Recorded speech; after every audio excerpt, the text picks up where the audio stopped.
ভারতের কর ব্যবস্থা বা ইন্ডিয়ান ট্যাক্স সিস্টেম সম্পর্কে আজকে বলবো। আমরা তো এই দেশে থাকি, ফলে এই দেশকে সঠিকভাবে চালানোর জন্য আমাদের আয় বা ব্যয়ের কিছু পরিমাণ অর্থ সরকারকে দিতে হয়, সেটাই হলো ট্যাক্স। আর আমাদের আয় বা ব্যয় থেকে কত পরিমাণ অর্থ আমরা সরকারকে দেব সেটা ওই সরকারই ঠিক করে। এখন আমাদের আয় বা ব্যয়ের যত শতাংশ অংশ আমরা সরকারকে দেব সেটাকেই বলা হয় ট্যাক্স রেট। এবার কোনো একটা ট্যাক্স কার উপর লাগু হচ্ছে বা কে ওই ট্যাক্স দিচ্ছে তার উপর ভিত্তি করে দুই রকমের ট্যাক্স বা কর হয়, ডাইরেক্ট ট্যাক্স বা প্রত্যক্ষ কর আর ইনডাইরেক্ট ট্যাক্স বা পরোক্ষ কর। তো এই ডাইরেক্ট ট্যাক্স বা ইনডাইরেক্ট ট্যাক্স কি সেটা সম্পর্কে একটু পরে আসছি। প্রথমে বলে আমাদের কখন কখন কোন কোন জিনিসের উপর কর দিতে হয় আর সেই করের নাম কি। একদম প্রথমেই আমাদের যে আয় হয়, সারা বছর ধরে আমরা বিভিন্ন জায়গা থেকে বিভিন্ন রকম আয় করি, সেই আয়ের ওপর আমাদের একটা কর দিতে হয়, সেটাকেই বলা হয় আয়কর বা ইনকাম ট্যাক্স।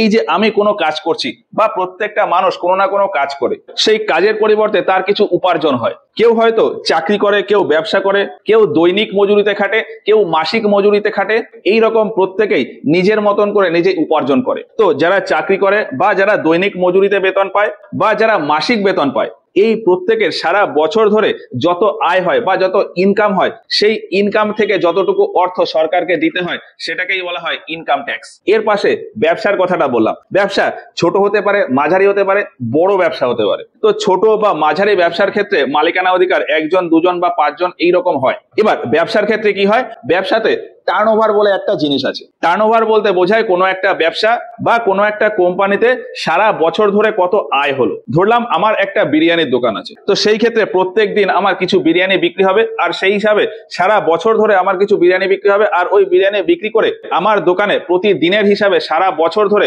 কিছু একটা ইনকাম আসবে। ধরলাম সারা বছরে আমি হয়তো 5 লাখ টাকার বিরিয়ানি বিক্রি করলাম। এবার এই যে 5 লাখ টাকা আমার দোকানে এলো, এর ভেতর থেকে আমার সারা বছর ধরে বিরিয়ানি বানাতে, দোকানের ভাড়া দিতে কিছু না কিছু খরচ হয়েছে। ধরলাম 4 লাখ টাকা খরচ হয়ে গেছে। সারা বছর ধরে বিরিয়ানি বিক্রি করে আমার 5 লাখ টাকা ইনকাম হয়েছে, তার ভেতর 4 লাখ টাকা খরচ হয়ে গেছে। তাহলে আমার এই ব্যবসাতে প্রফিট কত? 1 লাখ। ছোট, মাঝারি বা বড় ব্যবসার ক্ষেত্রেও ঠিক একই রকম হয়। সারা বছরের কিছু টার্নওভার থাকে, ওই টার্নওভার থেকে ব্যবসার খরচ বাদ দিয়ে দিলে প্রফিট থাকে। ছোট বা মাঝারি ব্যবসার ক্ষেত্রে ওই যে প্রফিটের পরিমাণ, ওই প্রফিটের ওপর সরকারকে কিছু ট্যাক্স দিতে হয়, সেটাকেও ইনকাম ট্যাক্স বলা হয়। এবার বড় ব্যবসার ক্ষেত্রে যদি বলি, বড় ব্যবসা যেমন টাটা কোম্পানির ব্যবসা, রিলায়েন্স কোম্পানির ব্যবসা, এইচডিএফসি ব্যাংক, এইগুলোকে বলা হয় কর্পোরেট। তো এই বড় বড় ব্যবসা বা কর্পোরেটে যে প্রফিট হয়, সেই প্রফিট থেকেও কিছু অংশ সরকারকে ট্যাক্স হিসেবে দিতে হয়, সেটাকে বলা হয় কর্পোরেট ট্যাক্স বা কর্পোরেশন ট্যাক্স। একদম সহজ ভাষায় বলতে গেলে ইন্ডিভিজুয়াল মানে প্রতি ব্যক্তির আয়ের ওপর যে কর সেটাকে বলা হয় ইনকাম ট্যাক্স, আর কোম্পানির প্রফিট বা লাভের ওপর যে কর বা ট্যাক্স সেটাকে বলা হয় কর্পোরেট ট্যাক্স। তো আমাদের আয় বা প্রফিটের ওপর এই ট্যাক্সটা গেল। এবার দেখি আমাদের আর কোথায় কোথায় ট্যাক্স দিতে হয়। ধরলাম কোনো একজন ব্যক্তি তার বাবার কাছ থেকে উত্তরাধিকার সূত্রে কিছু সম্পত্তি পেল। এখন ওই সম্পত্তি যখন তার বাবার থেকে তার নিজের নামে রেজিস্ট্রেশন হয়ে যাবে, তখন ওই রেজিস্ট্রেশন করার সময় কিছু কর সরকারকে দিতে হয়, সেটাকে বলা হয় এস্টেট কর বা এস্টেট ডিউটি। উত্তরাধিকার সূত্রে পাওয়া সম্পত্তি বা প্রপার্টি ট্রান্সফারের সময় সরকারকে যে ট্যাক্স দিতে হয় সেটাকে বলা হয় এস্টেট ডিউটি। এর আরেকটা নাম আছে ইনহেরিটেন্স ট্যাক্স।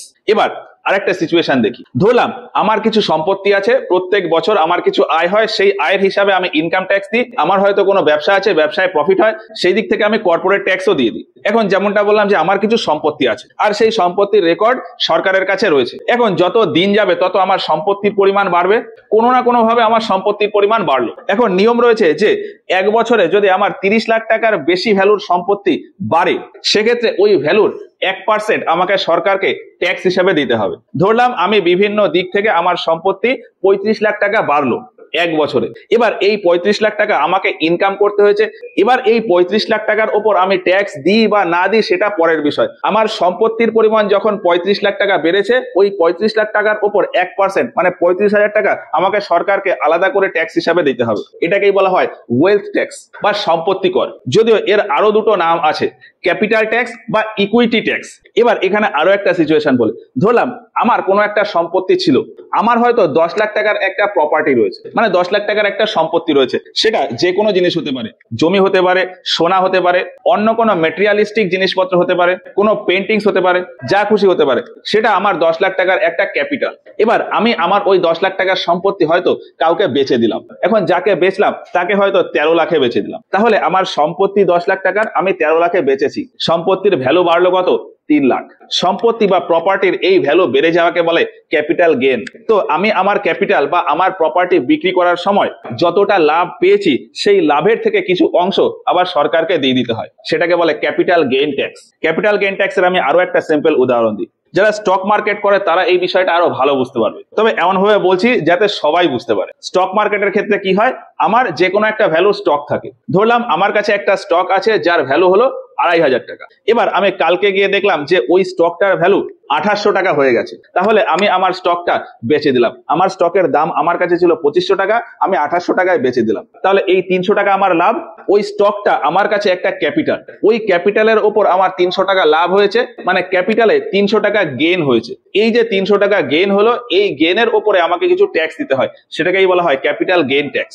এবার এই সমস্ত ট্যাক্স সম্পর্কে ডিটেলসে আরো অনেক বিষয় আছে, সেটা এখন আর বলছি না। ওভারঅল কোন কোন ট্যাক্স আমাদের দিতে হয় সেটা আজকে দেখি, তারপর এই ট্যাক্স গুলো সম্পর্কে ডিটেলসে এর পরের ভিডিওতে গিয়ে আমরা বলবো। তো এস্টেট ডিউটি হলো, ওয়েলথ ট্যাক্স হলো, ক্যাপিটাল গেইন ট্যাক্স হলো। এবার আমি আরো একটা সিচুয়েশন বলি। ধরলাম আমি কোনো একটা কোম্পানি বা অন্য কোনো জায়গায় একটা কাজ করি, এবার সেখানে কাজের পরিবর্তে মাসে হয়তো আমাকে 20,000 টাকা বেতন দেয়। এবার কোম্পানি হয়তো আমাকে বললো যে আমাকে 20,000 টাকা বেতন না দিয়ে 17,000 টাকা বেতন দেবে, আর এর পাশাপাশি আমার যাতায়াত বা কোম্পানির কাজের স্বার্থে বিভিন্ন রকম সুবিধা আমাকে দেবে, তার জন্য ওই 3,000 টাকা কেটে নেবে। এটাকে বলা হয় ফ্রিঞ্জ বেনিফিট। কোম্পানি আমার মাইনার থেকে কিছু পরিমাণ অর্থ কেটে নিয়ে বা আমাকে মাইনা দেওয়ার পরেও কোম্পানির কাজের সুবিধার জন্য আমাকে বিভিন্ন রকম বেনিফিট বা সুবিধা দিতে পারে, সেই সুবিধাগুলোকে বলা হয় ফ্রিঞ্জ বেনিফিট। এবার আমাকে এই ফ্রিঞ্জ বেনিফিট দেওয়ার জন্য কোম্পানির বা আমি যেখানে কাজ করছি তার যে খরচটা হবে সেই খরচের ওপরেও সরকারকে একটা ট্যাক্স দিতে হয়, সেটাকেই বলা হয় ফ্রিঞ্জ বেনিফিট ট্যাক্স বা এফবিটি। এবার আমি আরো একটা সিচুয়েশন ধরলাম, আমি কোনো একটা লটারিতে 2 লাখ টাকা জিতেছি। এখন আমি কিন্তু ওই লটারির কেন্দ্র থেকে এই 2 লাখ টাকা ক্যাশ হিসেবে পাবো না, ওই 2 লাখ টাকার ভেতর কিছু পরিমাণ অর্থ আমাকে সরকারকে ট্যাক্স হিসাবে দিতে হবে, এটাকে বলা হয় গিফট ট্যাক্স। এই যে টিভিতে বিভিন্ন রিয়েলিটি শো হয়, যেমন দাদাগিরি, কেবিসি, দিদি নাম্বার 1, এই সমস্ত জায়গায় উইনার হিসাবে টোটাল যে অ্যামাউন্ট পাওয়া যায়, মানে যে অর্থ পাওয়া যায়, তার থেকে কিছু পরিমাণ অর্থ সরকারকে ট্যাক্স হিসেবে দিতে হয়, সেটাও ওই গিফট ট্যাক্সের আন্ডারে আসে। এছাড়া ক্রিকেট বা ফুটবল বা অন্য যে কোনো খেলায় আমরা দেখি যে man of the match, man of the series বা অন্য কোনো পুরস্কার হিসাবে কিছু পরিমাণ অর্থ খেলোয়াড়কে দেওয়া হয়। তো একজন খেলোয়াড় ওই যে পরিমাণ অর্থ পায় তার থেকে কিছু পরিমাণ অংশ সরকারকে ট্যাক্স হিসেবে দিতে হয়, সেটাও গিফট ট্যাক্সের ভেতর পড়ে। এবার একদম শুরুতে ওই যে ইনকাম ট্যাক্সের কথা বলেছিলাম, আমি হয়তো চাকরি করি, সেন্ট্রাল গভর্নমেন্টের চাকরি করি বা স্টেট গভর্নমেন্টের চাকরি করি বা অন্য কোনো প্রফেশনে আমি রয়েছি, যেমন ডাক্তার, ইঞ্জিনিয়ার, উকিল, সরকারি বা বেসরকারি যে কোনো প্রতিষ্ঠানে যে কোনো রকমের স্টাফ, মানে আমরা যেখানে যাই কাজ করি না কেন তারা তো ইনকাম ট্যাক্স হিসাবে সরকারকে কিছু পয়সা দেবেই। এর পাশাপাশি তাদের ইনকামের অল্প কিছু অংশ স্টেট গভর্নমেন্টকে ট্যাক্স হিসাবে দিতে হয়, এটাকে বলা হয় প্রফেশনাল ট্যাক্স। স্টেটের ভেতর যে যে প্রফেশনে রয়েছে সেই জায়গায় কাজ করার জন্য সরকারকে, স্পেসিফিক্যালি রাজ্য সরকারকে অল্প কিছু অ্যামাউন্ট ট্যাক্স হিসাবে দিতে হয়, সেটাকেই বলা হয় প্রফেশনাল ট্যাক্স। এরপর আমরা যে জায়গাতে থাকি প্রত্যেক বছর সেই জায়গা মানে ওই ল্যান্ডের একটা কর বা খাজনা দিতে হয়। আমরা যদি পঞ্চায়েত এলাকাতে থাকি তাহলে পঞ্চায়েতে কর দিতে হয়, খাজনা দিতে হয়।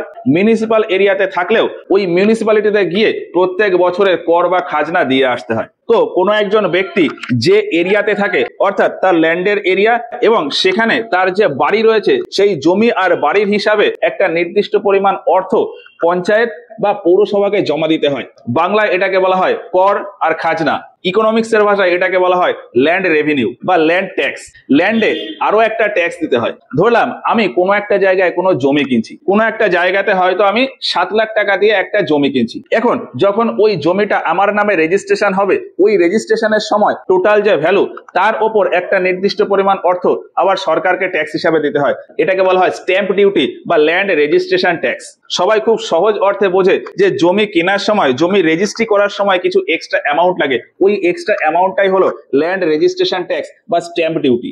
এরপর আরো বলি, কোনো একজন ব্যক্তি যখন বাইক বা 4 চাকা বা তার থেকে বড় যে কোনো গাড়ি, মানে কোনো একজন ব্যক্তি যখন একটা গাড়ি কিনতে যায়, তখন ওই গাড়ির দামের ভেতর একটা ছোট্ট পয়েন্ট থাকে, সেটা হলো রোড ট্যাক্স বা রোড পারমিট। আমি যে গাড়িটা কিনছি সেই গাড়িটা রোডে চালানোর জন্য একটা ট্যাক্স দিতে হয়, এটা একবারই দিতে হয় গাড়ি কেনার সময়। ওই ট্যাক্সটাকে বলা হয় রোড ট্যাক্স বা রোড পারমিট ট্যাক্স। তো এতক্ষণ ধরে এই যে আমি ট্যাক্স গুলোর কথা বললাম, এগুলো সবই আমার আয়ের ওপর অথবা আমি কোনো প্রপার্টি কিনছি তার ওপর। এই ট্যাক্স গুলোকে একসাথে বলা হয় ডাইরেক্ট ট্যাক্স। আরেকটা টাইপের ট্যাক্স আছে, সেটা হলো ইনডাইরেক্ট ট্যাক্স। আমরা যখন কোনো কিছু খরচ করি সেটা আমার ব্যক্তিগত চাহিদা পূরণের জন্য খরচ করতে পারি, অথবা আমি আমার ব্যবসাতে ইনভেস্ট করার জন্য খরচ করতে পারি।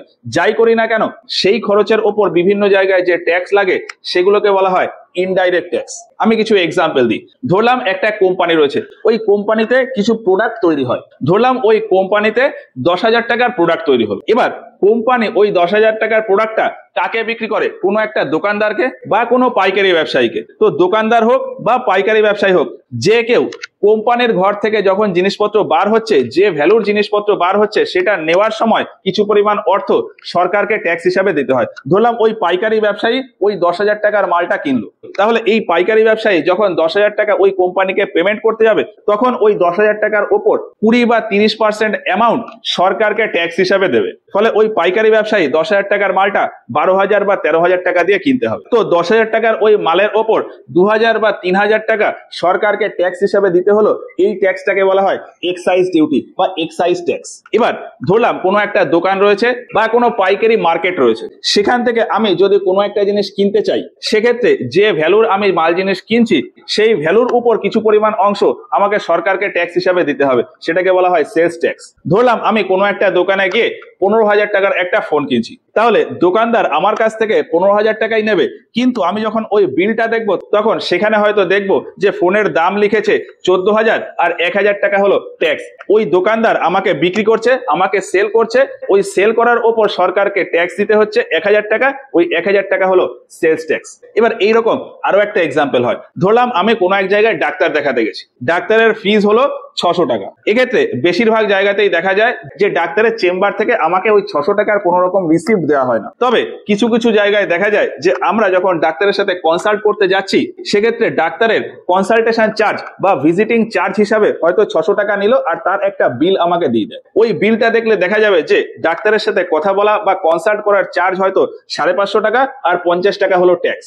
ডাক্তারবাবু ওই 50 টাকা সরকারকে আমার হয়ে দিয়ে দেবে। তো ওই 50 টাকাটা আমি পে করলাম কিসের জন্য? আমি ডাক্তারের কাছ থেকে একটা সার্ভিস নিলাম, সার্ভিস নেওয়ার জন্য ডাক্তার আমার হয়ে ওই ট্যাক্সটা পে করে দিল, এই জন্য ওই ট্যাক্সটাকে বলা হয় সার্ভিস ট্যাক্স। ডাক্তারের কনসালটেশন ছাড়াও অন্য যে কোনো জায়গাতে আমরা যে কোনো সার্ভিস নেই না কেন, ধরলাম আমি একটা ক্যাব বুক করলাম, তাহলে ওই ক্যাবে পেমেন্ট করার সময় আমাকে যে পরিমাণ অর্থ দিতে হবে তার ভেতর কিছু পরিমাণ ওই ক্যাবের বা ওই গাড়ির ভাড়া থাকে, আর কিছু পরিমাণ অর্থ সরকারের ঘরে ট্যাক্স হিসেবে চলে যায়, ওটাই হলো সার্ভিস ট্যাক্স। যদিও এখন আলাদা করে আর সার্ভিস ট্যাক্স হয় না, আলাদা করে সেলস ট্যাক্স বা এক্সাইজ ডিউটি এগুলো হয় না, এগুলো সব একসাথে একটা কম্বাইন্ড ট্যাক্স হয়ে গেছে, যেটাকে বলা হয় জিএসটি। জিএসটি সম্পর্কেও আসবো। এবার আমি আরেকটা ক্ষেত্রে দেখি, আমরা তো বিভিন্ন সময় বাইরে বাইরে অনেক কিছু অর্ডার দিই, যেমন অনলাইন শপিং।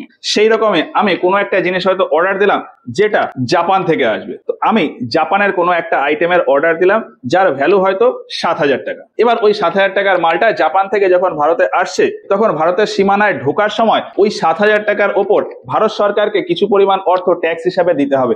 এটাকে বলা হয় ইম্পোর্ট ডিউটি বা কাস্টম ডিউটি। কোনো প্রোডাক্ট বাইরের দেশ থেকে ভারতে ঢোকার সময় বা ভারতে ইম্পোর্ট করার সময় ভারতের সীমানায় থেকে ভারত সরকারকে যে ট্যাক্স দিতে হয় সেটাকেই বলা হয় কাস্টমস ডিউটি। এবার এই যে একটু আগে excise duty, sales tax, service tax এর কথা বললাম, এগুলোর কম্বাইন্ড করে আরেকটা ট্যাক্স হয় যেটা হলো ভ্যালু অ্যাডেড ট্যাক্স। জিএসটি আর ভ্যালু অ্যাডেড ট্যাক্স সম্পর্কে আমরা পরের ভিডিওগুলোতে ডিটেলসে এক্সপ্লেন করব, এখানে আর বলছি না। এবার আমরা পে করে এরকম আরো একটা ট্যাক্সের কথা বলি। প্রত্যেক মাসে বা প্রত্যেক 3 মাস অন্তর আমাদের যে ইলেকট্রিক বিল আসে, ওই বিলটা একটু ভালোভাবে অবজার্ভ করলে আমরা বুঝতে পারবো যে বিলে টোটাল যে অ্যামাউন্টটা এসছে তাতেও কিছু কিছু ভাগ আছে। ধরলাম আমার ইলেকট্রিক বিলে 1,500 টাকা বিল এলো। এবার এই 1,500 টাকার ভেতর অল্প কিছু অংশ সরকারকে ট্যাক্স হিসাবে আমাকে দিয়ে দিতে হয়। এই ট্যাক্সটা ওই 1,500 টাকার ভেতরেই ইনক্লুড থাকে, মানে ধরা থাকে। ওই ট্যাক্সটাকে বলা হয় ইলেকট্রিসিটি ডিউটি বা ইলেকট্রিসিটি ট্যাক্স। তো ওই excise duty, sales tax, service tax,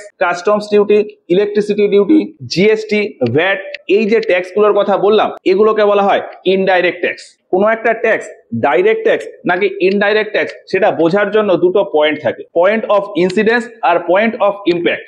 এগুলো আবার কি? পয়েন্ট অফ ইনসিডেন্স বলতে বোঝায় যে কোনো একটা ট্যাক্স কার উপর লাগু হচ্ছে, আর পয়েন্ট অফ ইম্প্যাক্ট বলতে বোঝায় যে ওই ট্যাক্স পে করার জন্য প্রভাব কার উপর পড়ছে। যেমন আমি যদি ইনকাম ট্যাক্সের কথা বলি, ইনকাম অর্থাৎ আয় আমি করছিলাম, ওই ইনকামের হিসাবে ট্যাক্স আমাকেই পে করতে হবে, আমার হয়ে কিন্তু অন্য কোনো ব্যক্তি ট্যাক্স পে করতে পারবে না। তো ওই ইনকাম ট্যাক্স আমার উপর লাগু হচ্ছিল, অর্থাৎ ওই ইনকাম ট্যাক্সের পয়েন্ট অফ ইনসিডেন্স আমি, এবার ওই ট্যাক্সটা আমাকেই পে করতে হবে, মানে ওই ইনকাম ট্যাক্সের পয়েন্ট অফ ইম্প্যাক্টও আমি। তো ইনকাম ট্যাক্সের ক্ষেত্রে পয়েন্ট অফ ইনসিডেন্স আর পয়েন্ট অফ ইম্প্যাক্ট এই দুটো জায়গা সেম। আমি যদি ক্যাপিটাল গেইনস ট্যাক্সের কথা বলি, আমার কোনো প্রপার্টি ছিল, 2 লাখের প্রপার্টি ছিল, আমি 2.5 লাখে বেচে দিয়েছি, 50,000 টাকা আমার প্রফিট হচ্ছে, 50,000 টাকা আমার প্রফিট হচ্ছে, সরকার আমার কাছ থেকে ওই টাকার উপর ট্যাক্সটা চাইবে, তাহলে ক্যাপিটাল গেইনের ক্ষেত্রে পয়েন্ট অফ ইনসিডেন্স আমি, এবার ওই 50,000 টাকার উপর ট্যাক্সটা আমাকেই পে করতে হবে, এটা কিন্তু অন্য কেউ পে করে দেবে না। ফলে ওই অ্যামাউন্টের উপর ট্যাক্স পে করার জন্য প্রভাবও আমার উপর পড়বে, মানে পয়েন্ট অফ ইম্প্যাক্টও আমার উপর আসবে। ফলে ওই ক্যাপিটাল গেইনস ট্যাক্সের ক্ষেত্রেও পয়েন্ট অফ ইনসিডেন্স আর পয়েন্ট অফ ইম্প্যাক্ট এই দুটো পয়েন্ট সেম। তো যে সমস্ত ট্যাক্সের ক্ষেত্রে পয়েন্ট অফ ইনসিডেন্স আর পয়েন্ট অফ ইম্প্যাক্ট এই দুটো সেম হয়ে যায় সেগুলোকে বলা হয় ডাইরেক্ট ট্যাক্স। ডাইরেক্ট কেন নাম এসছে? সরকার যদি ওই সব জিনিসের উপর ট্যাক্স খাটায় তাহলে ডাইরেক্টলি সেখান থেকে ট্যাক্স তুলে নিতে পারবে। এবার ইনডাইরেক্ট ট্যাক্সের কথাটা বলি। ওই যে সেই মোবাইল ফোনের এক্সাম্পল নিয়েছিলাম, আমি মোবাইল ফোন কিনতে গিয়েছিলাম, 15,000 টাকা দিয়ে একটা ফোন কিনেছি, বিলে দেখেছি ফোনের দাম 14,000 টাকা, 1,000 টাকা ট্যাক্স। ওই ফোনের হিসাবে যে 1,000 টাকা ট্যাক্সের পরিমাণ, সেই ট্যাক্সটা আমার উপর লাগু হলো, আমি সেই 1,000 টাকা পেমেন্ট করেও দিলাম, কিন্তু ওই 1,000 টাকাটাকে সরকারের ঘরে গেল? 1,000 টাকাটা কিন্তু সরকারের ঘরে তখন যায়নি। আমি ট্যাক্স 1,000 টাকা পেমেন্ট করে দিয়েছি, কিন্তু ওই 1,000 টাকা ট্যাক্সের পরিমাণটা ওই যে দোকানদার তার কাছে রয়ে গেছে। আমি যে 1,000 টাকা ট্যাক্স দিয়েছি সেটা যদি ওই দোকানদার সরকারের ঘরে জমা করে তবেই সরকারের ওই ট্যাক্সটা আয় হলো। দোকানদার যদি ওই 1,000 টাকা ট্যাক্স সরকারের ঘরে জমা না করে সেক্ষেত্রে আমার এই দেওয়া 1,000 টাকা ট্যাক্স সরকার কিন্তু পাবে না। এক্ষেত্রে সরকার তাহলে ট্যাক্স কিভাবে নিচ্ছে? আমার কাছ থেকে ডাইরেক্ট না নিয়ে ওই দোকানদারের কাছ থেকে ইনডাইরেক্টলি নিয়ে নিচ্ছে। এই জন্য এই সেলস ট্যাক্সটাকে বলা হয় ইনডাইরেক্ট ট্যাক্স। এই সেলস ট্যাক্সের ক্ষেত্রে কি হলো? ট্যাক্সটা লাগু হলো আমার উপর, আমি পেমেন্ট করেও দিলাম, মানে ওই সেলস ট্যাক্সের পয়েন্ট অফ ইনসিডেন্স আমার উপর আসলো। এবার পয়েন্ট অফ ইম্প্যাক্ট কার উপর পড়বে? মানে সরকার কার কাছ থেকে নেবে? সরকার ওই দোকানদারের কাছ থেকে পয়সা নেবে। তার মানে সরকারের পয়েন্ট অফ ইম্প্যাক্ট কার উপর? ওই দোকানদারের উপর। দোকানদার আমার হয়ে ওই পেমেন্টটা করে দেবে। তো এই ক্ষেত্রে পয়েন্ট অফ ইনসিডেন্স আমি, কিন্তু পয়েন্ট অফ ইম্প্যাক্ট ওই দোকানদার। তো যে ট্যাক্সের ক্ষেত্রে পয়েন্ট অফ ইনসিডেন্স আর পয়েন্ট অফ ইম্প্যাক্ট এই দুটো পয়েন্ট আলাদা হয়ে যায়, ওই ট্যাক্সটাকেই বলা হয় ইনডাইরেক্ট ট্যাক্স। এই যে এইখানে বিভিন্ন লিস্ট করেছি, এইগুলো সব ডাইরেক্ট ট্যাক্স আর এইগুলো সব ইনডাইরেক্ট ট্যাক্স। এবার এই ডাইরেক্ট ট্যাক্স আর ইনডাইরেক্ট ট্যাক্স, কিছু ট্যাক্স সেন্ট্রাল গভর্নমেন্ট নেয়, কিছু ট্যাক্স স্টেট গভর্নমেন্ট নেয়, সেটাও আলাদা করে লিখেছি। যেমন income tax, corporation tax, estate duty, wealth tax, capital gains tax, dividend distribution tax, security transaction tax, commodity transaction tax, fringe benefit tax, gift tax, এইগুলো সবই সেন্ট্রাল গভর্নমেন্ট নেয়। আর নিচে যেগুলো লিখেছি যেমন tax on agricultural land, professional tax, land revenue, stamp duty, road tax, এইগুলো সব স্টেট গভর্নমেন্ট নেয়। স্টেট গভর্নমেন্ট এখান থেকে যে ট্যাক্স কালেকশন করে তার থেকে কোনো অর্থ সেন্ট্রাল গভর্নমেন্টকে দিতে হয় না, কিন্তু সেন্ট্রাল গভর্নমেন্ট এই জায়গাগুলো থেকে টোটাল যে অ্যামাউন্ট কালেক্ট করে ট্যাক্স হিসাবে, এই জায়গাগুলো থেকে টোটাল যে অ্যামাউন্ট কালেক্ট করে তার থেকে 40% বা 41% বা 42% স্টেটকে ভাগিদারি হিসাবে দিয়ে দেয়। ঠিক একইভাবে এদিকেও তাই। এই যে উপরের যে ট্যাক্সগুলোর কথা লিখেছি, অর্থাৎ GST, excise duty, sales tax, service tax, value added tax, customs duty, এইগুলো সেন্ট্রাল গভর্নমেন্ট নেয়। আর নিচে যেগুলো লিখেছি অর্থাৎ advertisement tax, electricity duty, sales tax, excise duty, alcohol, এইগুলো স্টেট গভর্নমেন্ট নেয়। এবার এইখানে আমি দুটো তিনটে এক্সেপশন আছে একটু বলি। এখানেও সেলস ট্যাক্স লিখেছি, এখানেও সেলস ট্যাক্স লিখেছি। আমি যখন কোনো একটা জিনিস কিনতে যাব তখন দুই রকমের সেলস ট্যাক্স আমার কাছ থেকে নেওয়া হয়, একটা সেন্ট্রাল গভর্নমেন্টের সেলস ট্যাক্স আর একটা স্টেট গভর্নমেন্টের সেলস ট্যাক্স। এবার লাস্টে একটা পয়েন্ট লিখেছি এক্সাইজ ডিউটি ব্র্যাকেটে অ্যালকোহল। ভারতের ভেতর যেখানে যে কোনো প্রোডাক্ট তৈরি হোক না কেন সেই সমস্ত প্রোডাক্টের উপর এক্সাইজ ডিউটি নেয় সেন্ট্রাল গভর্নমেন্ট। তবে প্রোডাকশনের ক্ষেত্রে কিছু এক্সেপশন আছে, যেখানে অ্যালকোহলের প্রোডাকশন হয়, যে স্টেটে অ্যালকোহলের প্রোডাকশন হয়, ধরলাম পশ্চিমবঙ্গে কোথাও মদ তৈরি হচ্ছে, তাহলে পশ্চিমবঙ্গের কোনো একটা মদের কারখানা থেকে যে এক্সাইজ ডিউটি আসবে সেটা পুরোপুরি পশ্চিমবঙ্গ সরকারের কাছেই থাকবে, সেটা আর সেন্ট্রাল গভর্নমেন্ট পর্যন্ত যাবে না। এরপরে বললাম অ্যাডভার্টাইজমেন্ট ট্যাক্স। আমি যদি কোথাও কোনো অ্যাডভার্টাইজমেন্ট দিতে চাই, সেক্ষেত্রে আমার টোটাল অ্যামাউন্টের ওপর কিছু পরিমাণ অংশ ট্যাক্স হিসেবে দিতে হয়, ওই ট্যাক্সটাকেই বলে অ্যাডভার্টাইজমেন্ট ট্যাক্স। আর ওই ট্যাক্সটা আমি যে স্টেটে অ্যাডভার্টাইজমেন্ট দিচ্ছি শুধুমাত্র সেই স্টেটের গভর্নমেন্টই নেয়, ওই ট্যাক্সটা আর সেন্ট্রাল পর্যন্ত যায় না। এবার এই সমস্ত ট্যাক্স ছাড়াও আরো কিছু স্পেশাল টাইপের ট্যাক্স আছে যেগুলো আমি এইখানে লিখেছি। যেমন প্রথমে লিখেছি মিনিমাম অল্টারনেট ট্যাক্স। প্রথম দিকে কর্পোরেশন ট্যাক্সের ক্ষেত্রে বলেছিলাম যে কোনো একটা কোম্পানির বছরে যে প্রফিট হবে সেই প্রফিটের উপরে যে পরিমাণ ট্যাক্স দিতে হয় সেটাকে বলা হয় কর্পোরেট ট্যাক্স। এখন বিভিন্ন কোম্পানি আছে যারা ট্যাক্স না দেওয়ার জন্য তাদের প্রফিটকে জিরো দেখায়। তো যে সমস্ত কোম্পানির প্রফিট জিরো বা জিরো প্রফিট কোম্পানি, সরকার ট্রিক করে তাদের কাছ থেকে একটা পরিমাণ ট্যাক্স নেয়, সেটাকেই বলা হয় মিনিমাম অল্টারনেট ট্যাক্স। কিভাবে এই ট্যাক্সের ক্যালকুলেশন হয় সেটা পরের ভিডিওগুলোতে বলবো। মিনিমাম অল্টারনেট ট্যাক্সের মতনই আরেকটা ট্যাক্স আছে অল্টারনেট মিনিমাম ট্যাক্স। আমি যদি ইন্ডিভিজুয়াল ব্যক্তির ক্ষেত্রে বলি, আমাকে ইনকাম ট্যাক্স ভরতে হয়। এবার আমার হয়তো সারা বছর ধরে 3 লাখ টাকা ইনকাম আছে, আমি যখন ইনকাম ট্যাক্স ফাইল করতে যাব, অর্থাৎ আমি যখন ইনকাম ট্যাক্স দিতে যাব, তখন সেখানে আমাকে অনেক ডেটা ফিল করতে হয়। যেমন আমার এই 3 লাখ টাকা ইনকাম তো হলো, কিন্তু এর থেকে অনেক কিছু ডিডাকশন হয়, মানে সরকার অনেক কিছুতে অনেক ছাড় দেয়। তো ইনকাম থেকে বিভিন্ন ডিডাকশন বাদ দেওয়ার পর যেটুকু পরিমাণ পড়ে থাকে সেটাকে বলা হয় ট্যাক্সেবল ইনকাম। ওই যে ট্যাক্সেবল ইনকাম পেলাম তার উপরেই আমাকে ট্যাক্স দিতে হয়। ধরলাম আমার ইনকাম 3 লাখ টাকা, আমি বিভিন্ন ডিডাকশন 1 লাখ টাকা করলাম, তাহলে আমার ট্যাক্সেবল ইনকাম হলো 2 লাখ টাকা। এবার আমাকে যে ট্যাক্স দিতে হবে সেটা এই 2 লাখ টাকার উপর। কর্পোরেশন ট্যাক্সের ক্ষেত্রে বিভিন্ন কোম্পানি যেরকম তার প্রফিট জিরো দেখায়, ইন্ডিভিজুয়াল আমি একজন ব্যক্তি, আমার ওই ট্যাক্সেবল ইনকাম বিভিন্ন ভাবে জিরো দেখাতে পারি। তো কোনো একজন ব্যক্তি যখন তার ট্যাক্সেবল ইনকাম জিরো দেখায়, তখন সরকার তার কাছ থেকে মিনিমাম একটা ট্যাক্স নেয়, সেটাকেই বলা হয় অল্টারনেট মিনিমাম ট্যাক্স। এরপর একটা পয়েন্ট আছে গ্লোবাল মিনিমাম ট্যাক্স। যে সমস্ত কোম্পানি ভারতীয় কোম্পানি বা ভারতে রেজিস্টার্ড, শুধুমাত্র তারাই ভারত সরকারকে কর্পোরেট ট্যাক্স দেয়। যে সমস্ত কোম্পানি ভারতীয় কোম্পানি না, তারা ভারতকে এই কর্পোরেট ট্যাক্স দেয় না। যেমন আমি খুব সিম্পল একটা উদাহরণ দিই, ফেসবুক আমাদের দেশ থেকে প্রচুর ইনকাম করে, তার ফলে ফেসবুকের প্রচুর প্রফিটও হয়, কিন্তু ফেসবুক ভারতে কোনো কর্পোরেট ট্যাক্স দেয় না, কারণ ফেসবুক ভারতে রেজিস্টার্ড না। ফেসবুক যে দেশের রেজিস্টার্ড কোম্পানি সেই দেশকে গিয়ে তার কর্পোরেট ট্যাক্স দেয়। তো কোনো একটা মাল্টিন্যাশনাল কোম্পানি হয়তো কোনো একটা দেশ থেকে ইনকাম করছে, কিন্তু ওই দেশে কোনো রকম ট্যাক্স পে করছে না, সেক্ষেত্রে ওই মাল্টিন্যাশনাল কোম্পানির উপর একটা ট্যাক্স ইম্পোজ করা যায়, সেটাকেই বলা হয় গ্লোবাল মিনিমাম ট্যাক্স। এটা নিয়েও ডিটেলসে আমি বলছি না, পরে বলবো। এরপর একটা পয়েন্ট আছে গুগল ট্যাক্স। ওই মাল্টিন্যাশনাল কোম্পানির এক্সাম্পল দিয়েই আসবে। ফেসবুক ভারতে তো কোনো ট্যাক্স দিচ্ছে না, কিন্তু ফেসবুক ভারতে সার্ভিস দেয়। যে সমস্ত কোম্পানি ভারতে সার্ভিস দেয় কিন্তু ভারতকে কোনো প্রকার ট্যাক্স দেয় না, সেক্ষেত্রে নিয়ম রয়েছে যে আমি যদি ওই কোম্পানিটাকে ব্যবহার করি, ধরলাম আমি